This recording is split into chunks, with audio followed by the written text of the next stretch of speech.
There are monarchs who lose their crowns through war, others through treason, and a rare few through appetite. Tonight, I want to tell you the story of a king who became a myth in his own lifetime, a symbol of both oriental splendor and grotesque excess. A boy prince, wrapped in gold, raised in the palace like a rare animal, observed, indulged, adored, and fattened. His name was Farouk, the last reigning king of Egypt, a man whose downfall was not written by fate or by destiny, but by gluttony, addiction, and the refusal to grow up. Because if history teaches us anything, it's that an empire can collapse from hunger just as easily as from hunger's opposite. Too much food, too much pleasure, too much everything. This is the story of the gluttonous king who gambled away his throne, and the tragic irony of a monarchy that survived invasions, revolutions, and centuries of dynastic intrigue, only to fall at the hands of a single spoiled child. Let's begin. Before Farouk was a king, he was an idea, an heir, a promise wrapped in silk. He was born in 1920 into the house of Muhammad Ali, a dynasty that had ruled Egypt for more than a century.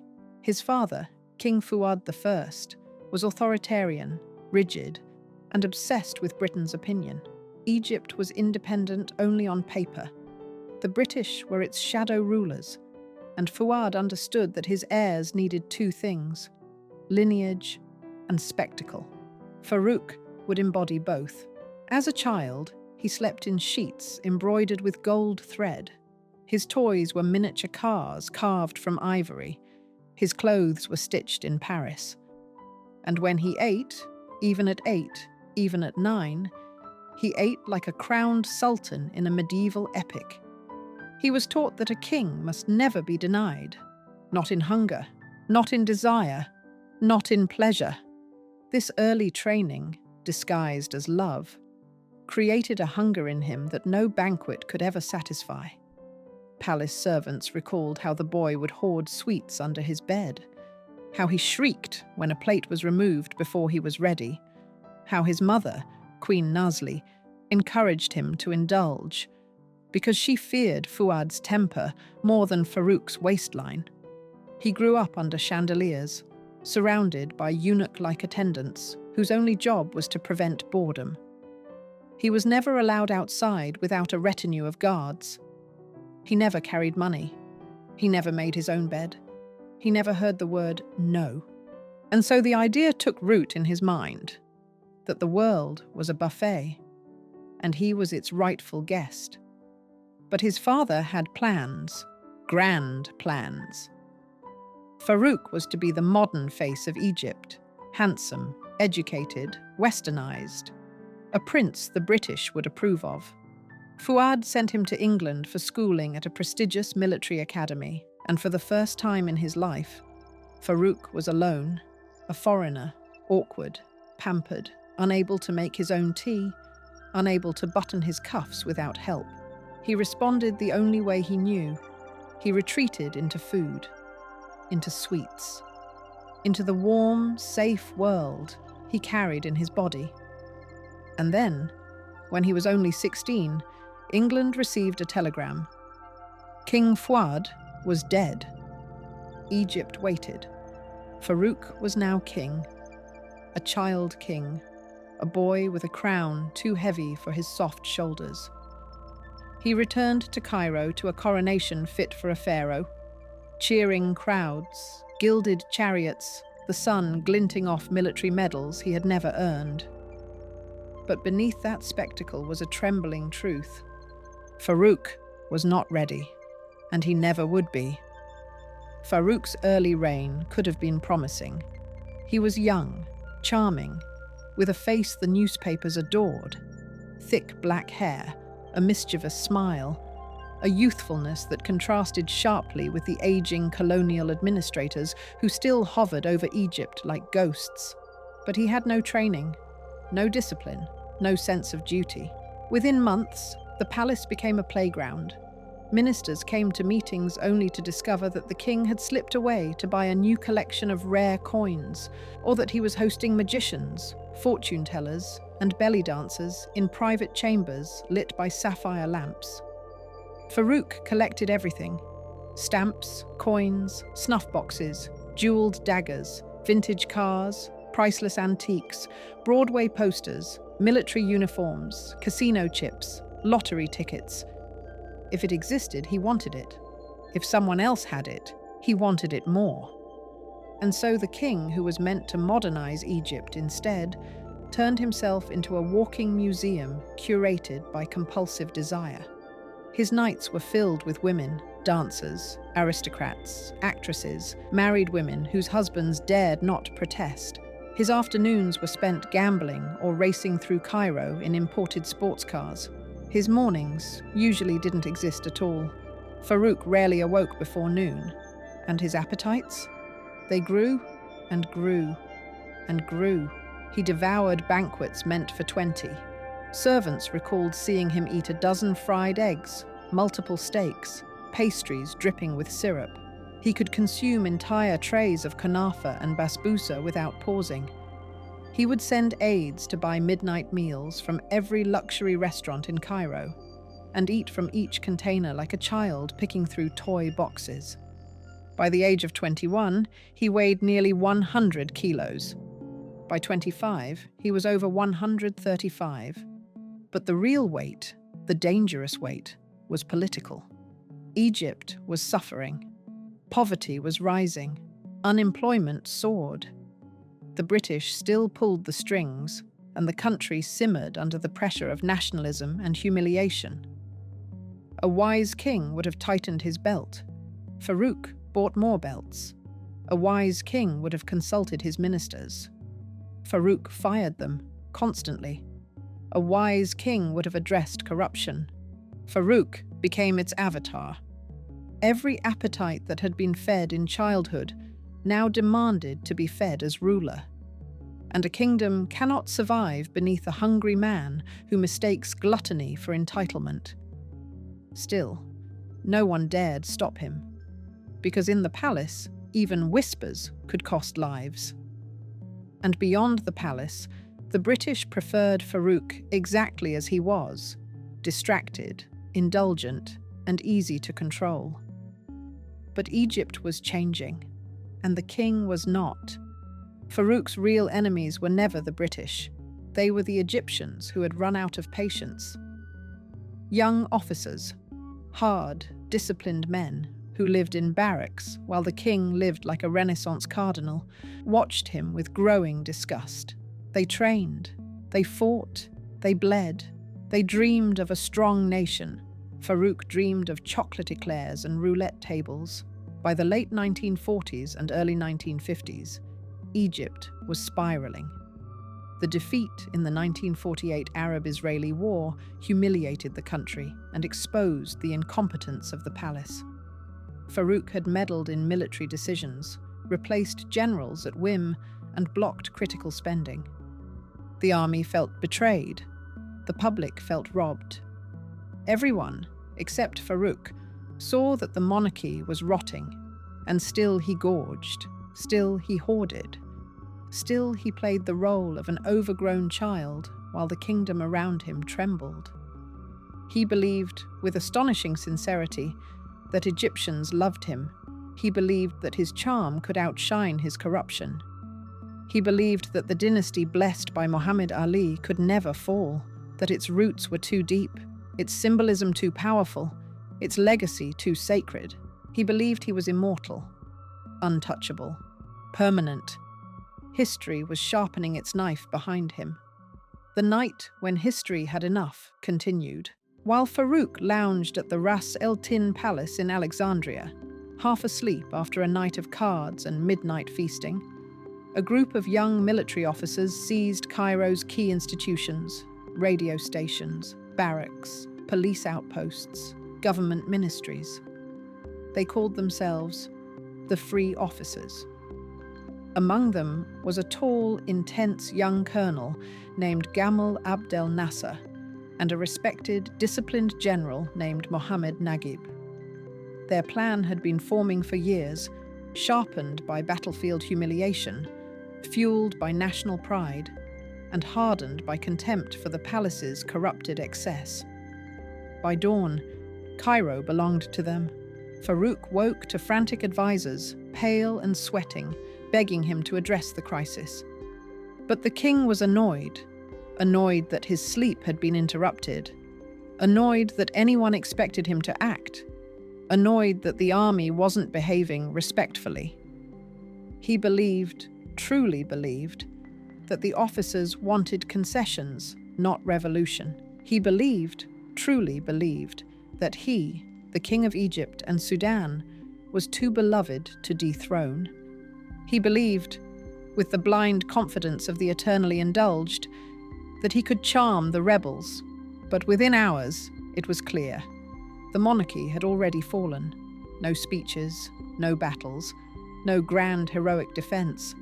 Just a letter, respectfully written, that demanded his abdication in favor of his infant son, Ahmed Fuad II. Farouk read it once, then read it again. His hands shook. His face turned pale. For the first time in his life, someone had told him no, and meant it. But even then, he did not rage. He did not fight. He did not resist. He asked for time, but time was gone. He asked for sympathy, but sympathy had evaporated. He asked if he could keep just one palace. The officers refused. The king was finished. Exile has a strange way of shrinking people. Some disappear into silence. Others reinvent themselves. Farouk did neither. When he arrived in Italy after fleeing Egypt in July 1952, he was still only 32 years old, young enough to start over, but too old to pretend that he could. He stepped off the ship with trunks of jewelry, watches, gold cigarette cases, and a collection of rare objects that made customs officers whisper. But none of it made him powerful anymore. It made him look like what he was, a man who had escaped with the only thing he knew how to treasure. Things. Rome became his kingdom, or at least the closest thing he could build from memory. He moved between luxury hotels, nightclubs, and restaurants, where he was known for leaving extravagant tips he could no longer afford. He still demanded the deference of a monarch, but now he received it mostly from waiters, doormen, and the occasional social climber who wanted to say they'd shared a drink with a fallen king. He tried, at first, to keep up appearances. New suits were tailored. A new red convertible was purchased. A new circle of acquaintances formed around him, some genuine, most parasitic. But slowly, inevitably, the weight of exile settled onto his shoulders, and from there, onto his body. Food became comfort, distraction, denial. He ate enormous meals at all hours, trays of pastries, bowls of pasta, plates of lamb, piles of sugared fruit. He devoured to forget. He devoured to fill a void politics and pleasure had once occupied. There were nights in Rome where he would sit alone at a restaurant table for hours after closing, not speaking, just eating. By the mid-1950s, he weighed over 136 kilos. By the early 1960s, nearly 150. The newspapers published mocking side-by-side photos. The handsome young king and the bloated exile. The contrast was so dramatic that even old supporters looked away. His money began to run out. Assets had been seized. Accounts frozen. Some treasures were sold quietly. Others pawned in humiliating circumstances. The man who once owned the world's largest collection of Fabergé eggs was now negotiating with antique dealers over the value of a jeweled snuff box. He married again, briefly, turbulently, and had another child. But the marriage didn't last. His temper, jealousy, and excesses never softened with geography. And yet, there were moments when he seemed acutely aware of what he had lost. Friends recall him staring out at the Roman streets from his apartment window, repeating one line: "They took my country, but they left me my memories." He never returned to Egypt. He never again placed a foot on the land he once ruled. And Egypt, meanwhile, moved on without him. Through revolution, Nasser's rise, the end of British domination, sweeping land reforms, and the birth of a republic. Farouk watched history unfold from a distance, sitting in cafes with newspapers spread across the table, reading about new leaders who no longer had any reason to fear or flatter him. Then, on a warm summer night in 1965, after a heavy dinner at his favorite restaurant in Rome, Farouk collapsed. His face fell into his plate. Some claimed it was a heart attack. Others whispered of poisoning. But the truth, in the end, was far less dramatic and far more human. A body pushed too long, too far, by indulgence and sorrow. He died at 45. The man who had inherited one of the world's oldest monarchies left this world in a rented apartment with very little money and almost no friends by his side. The Egyptian monarchy, which had claimed eternal divine favor, collapsed before he even turned 33. A poetic irony that history never quite lets us forget. He outlived his throne, but not the consequences of how he lost it. Exile did not begin as tragedy. Not immediately. Farouk arrived in Italy with money enough to live grandly. He rented lavish villas, surrounded himself with women decades younger, and bought more antiques to replace the ones he'd lost. In Rome and Capri, he became a celebrity, the Playboy King, the fat pharaoh, the dispossessed sultan with a diamond watch. He would walk through expensive restaurants, showing off rare coins or chewing on whole chickens with his fingers. Paparazzi followed him everywhere. He loved it. For a moment, exile didn't feel like punishment. It felt like a new playground. But the truth was creeping behind him. Farouk's appetite, always enormous, grew monstrous in exile. Without servants to watch him, without advisors to restrict him, without the symbolic weight of the crown, he devoured everything within reach. He ate until he sweated. He drank until he slurred. He gambled until dawn. He bought trinkets he didn't need, objects he couldn't afford, gifts for women he never saw again. His weight ballooned. His face puffed, his gait slowed, his heart strained under the pressure of decades of unchecked indulgence. His money dwindled, his reputation soured, his children drifted away. The irony was tragic. The man who once owned the treasures of Egypt was now pawning his belongings in antique shops. By the early 1960s, Farouk was no longer a charming embarrassment. He was simply embarrassing. The Italian police monitored him quietly, worried he would cause scandals. His nights became lonelier, his meals larger, his laughter forced. His greatest horror, the one he never admitted, was that the world had moved on. Egypt moved on. The Middle East moved on. His name had become a punchline. Even within his own family, no one wanted to inherit his legacy. Farouk, once the child king raised as a living god, had become a relic of a world that no longer existed. On the night of March 18th, 1965, Farouk dined at the Il Gambrinus restaurant in Rome, one of his preferred haunts. Witnesses recalled watching him gorge on a grotesquely large meal, multiple plates of rich food, pastries soaked in syrup, thick cuts of meat dripping with fat. He wiped his mouth with trembling hands. He laughed a little too loudly. He leaned back in his chair, flushed, sweating, short of breath. Minutes later, he collapsed.